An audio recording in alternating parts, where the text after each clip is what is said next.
We are at Kandarola FKK Beach on Rab in Croatia, and we're so excited to be here. I thought this would be a story about how this was the first official naturist beach in the world. It started in 1936. King Edward VIII sailed in here, asked authorities for permission to get naked. They granted it. This beach was already known back then as a naturist beach, but then it just became folklore and Then it became official. a big thing. You know, that is a part of the naturist beach history, and we definitely pay credit to that. That is a very cool history here. But there's so much more. So much more. Or is there? Does this place still stack up when it comes to nude beaches? Because it is mentioned all the time as the nude beach. Even though there's hundreds and hundreds of nude beaches here in Croatia, this is apparently the naturist place to come. So we'll see if it's worthy of that crown. Yeah, let's check out Kandarola. There's just no denying the beauty of Kandarola. Its rocky shores lead into clear blue water. Kandarola gets talked about like the original nude beach. That's not entirely accurate, but it is one of the first places where nudity was officially allowed, openly recognized, and then celebrated. And in 1936, that was pretty radical. Totally, because when a country has this many nude beaches, history alone doesn't earn a crown. So let's see what Kandarola is actually like now. The island of Rab is accessible by ferry, and Kandarola is part of the peninsula, near the Valamar Suha Punta hotel complex. So we're exploring it this morning. It's just about to open, so this place is going to gradually get busier and busier. What do you think so far? It's so beautiful and calm. It's just amazing. I love that King Edward, that dude, visited here and he had a new mistress on the side, a new girlfriend, which was scandalous at the time in 1936, and he jumped in the ocean. That's real cool. But the fact that this place is still legendary after all that time, Yeah.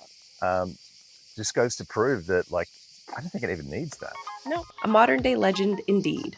There are set up areas to sit and lounge, shady spots and sunny ones. This place is very well taken care of and maintained. We chose this grassy spot right on the shoreline with a mix of sun and shade. The pathways around the beach make getting around very easy. There's also this really great area with a dock on it. The kids love the slide. This was a very family-friendly area during the day.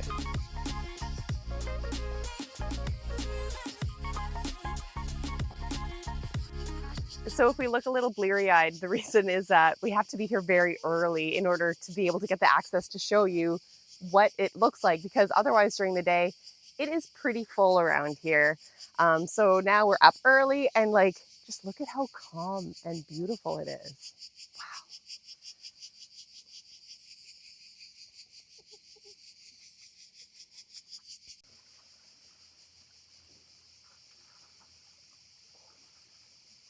What makes this beach one of the top nudist beaches in the world, in fact, maybe even number one, is that there are no hotels here.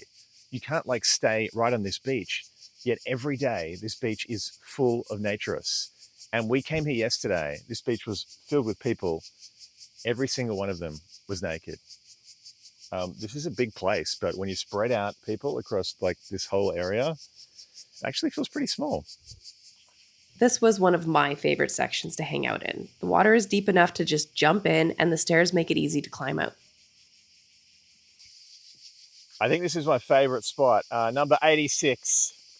And look, people already have their stuff set up before they're even here. They must have come yesterday, reserved this spot because they love it so much. And there's even some nice little hangy artwork here. So they're lying down, getting a full body tan, and that's the view. Come on, that's epic, right? What's really cool about this place too is that it really is choose your own adventure when it comes to how you want to experience your day. You can choose to set up here on the rocks on a towel. There are loungers available for rent as well. Or you can set up closer to this grassy, woodsy kind of area where there's a bit more shade, and there's also reserved areas here too where you can rent some loungers. Or ultimately you could go to that dock area where you can just jump right into the water. You don't even need a lounging space. So take your pick. Look, we're being picky here, but no matter where you set up, everywhere is pretty good and the views are incredible.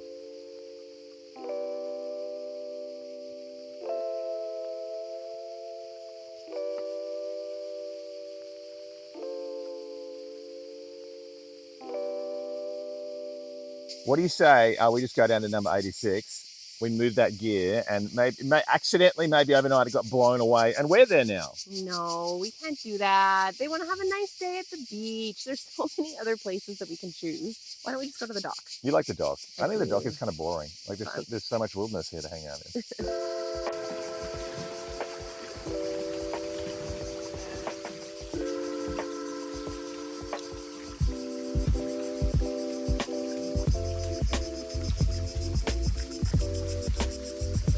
This is Kandarola in the late afternoon, and as the sun kind of dips down below the trees, this is one of the last spots that gets sunshine, and it is just so calm and lovely.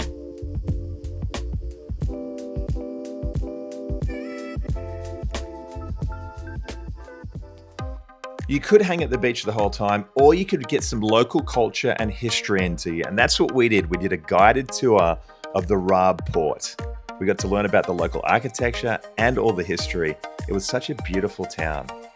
Such vibrant culture and some really good food too.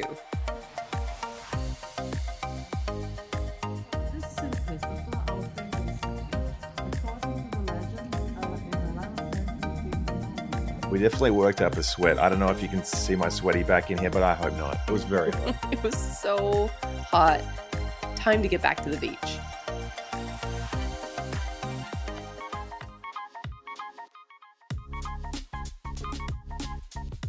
So we're here during the day now, and we just finished up lunch at the restaurant, which was excellent. We highly recommend the grill platter. It was very tasty.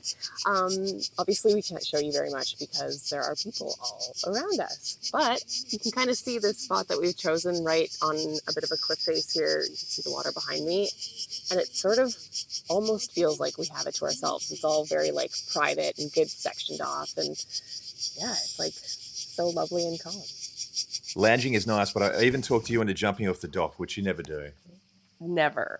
And I feel like I was like a little bit scared, but it felt so good getting in that water. You were just worried about your hair getting wet.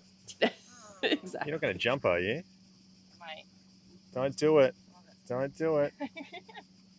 It's brave.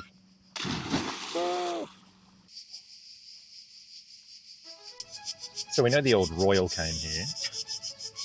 I'm sure you would love to know that he's being referred to as that. Well, he's dead now. I don't Respectfully, Yeah. the old royal. Well, rumor is that Prince Harry might have come here. There was a rumor online that The young royal. yeah, he's still alive. Yes. And Ivanka Trump apparently had business interests on Rab, so maybe she came here. Yeah, Donald Trump's first wife. Now it's time for you to add your name to that list of celebrities. There is lots to explore on this beach. And during the middle of the day, just imagine people everywhere here enjoying themselves. We've spent a couple of days at Kandarola FKK, and the sense that you get is that like this is the new front of naturism in Europe. Totally. And it's just so cool that it's like rooted in a place that has such a rich history. This is the first official nude beach. Yeah, and there's people of all ages here, lots of couples, lots of singles, people who've been coming in here for years, newbies, everyone. And it's such a cool vibe. And like 99% of people here get into the naturist movement and are nude. Yeah, and there's just such a bright future, I think, in the movement. You got to come check out Kandarola FKK if you can. We've got videos about Croatia online, but this is definitely like a place for naturist purists and people who want to get into it. Yep. Next, we're off to one of our favorite places in the world, Frkanj on Crete in Greece. We love Frkanj. If you like what you've been seeing from us, you know what to do. Hit like and subscribe to be one of the first to see our next nude beach map review. See you soon.